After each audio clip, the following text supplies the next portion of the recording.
Alright, so this is me trying to save money, patching my inner tubes at least 3 times for my everyday commuter.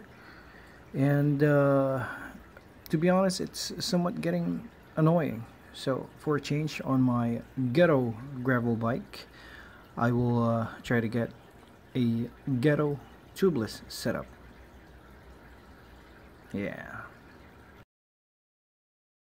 Very cheap tubeless. Alright, so I'll be using a Continental Cyclocross Speed. Take note, this is a wired tire. I got it for 1,200 from an online seller, brand new.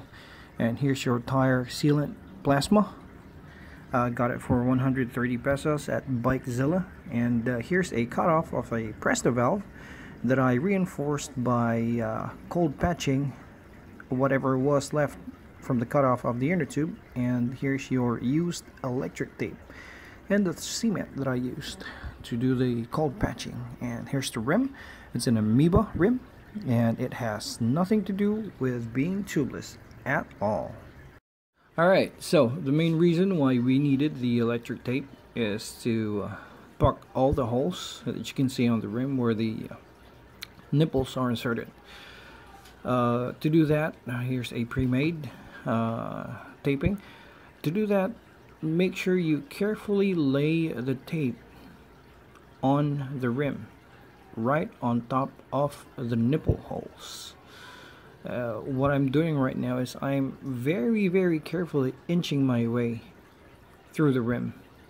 Per inch, I make sure it's pressed down firmly on the wall, avoiding bubbles, because bubbles would be very bad for the sealing that we are trying to achieve. And I will just be showing you I don't know, a single loop, but throughout the video I'll be doing 4 or 5 loops. I spent the leftover electric tape, the brand new electric tape that you can see here, and I also have spent the used electric tape that you saw earlier, spun on my son's ball. So with that being done, just poke a hole on where your valve will be. Make sure you do not cut the hole, but instead poke a small hole and let your presta valve fit in through force. That would hopefully, or that should create a more seal around the I don't know, the neck of the valve. When that's done, you screw the valve in, but make sure you just you don't over tighten it. Just let it be a little loose, so you can sit the tire easily or easier later on. So after seating one side of the tire on the rim, we'll be pouring about half of, I don't know, maybe a third of 160 ml worth of sealant on the tire. And from on this process, as you can see, it's a little messy, a little tricky. I placed the sealant on the bottom part, or on the open bottom part of the tire on the rim, and slowly and very carefully I try to seat the tire on the bead of the rim without using any tool, because to avoid damage or to avoid the form of the tire that would seat on the bit of the rim. And yeah, it is a struggle. It was a struggle. It's a very hard struggle, but with persistence and sealant filled hands, we were able to, or I was able to, get it through.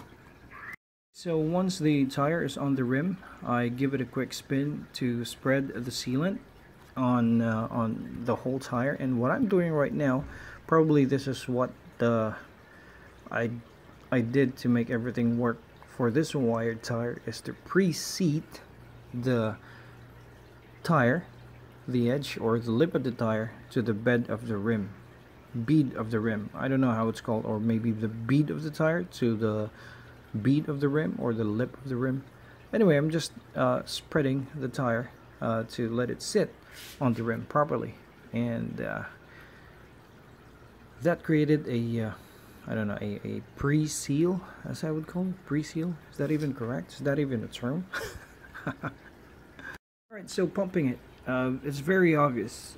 It's I don't know, maybe 7 p.m., 7 in the evening, and all I have is my track pump and my son, my firstborn, wanting to pump the pump, wanting to get to turn on the pump. So anyway, after pumping vigorously to get a good enough or good amount of air inside the tire, I lowered the volume, but if the volume is up on the video, you'd actually hear it hissing somewhere. So what I did was bounce the tire around while rolling it, so the sealant would be distributed to the whole tire or to the whole assembly, and tighten up the valve, give it a little more pump, and the hissing went away. And bad enough I did not do the water or soapy water trick, but here, as you can see, I'm trying to again distribute the sealant throughout the tire, and expecting a lot of success out of this project. Yeah, it's, I don't know, maybe just common sense to make sure everything's seated. Yeah, tiring. Alright, so this is the morning after. As you can see, it retained the pressure of the tire. I was able to use the tire around the village, a few laps, maybe 2-3 hours of riding, and on the evening I rode it, and the blowout.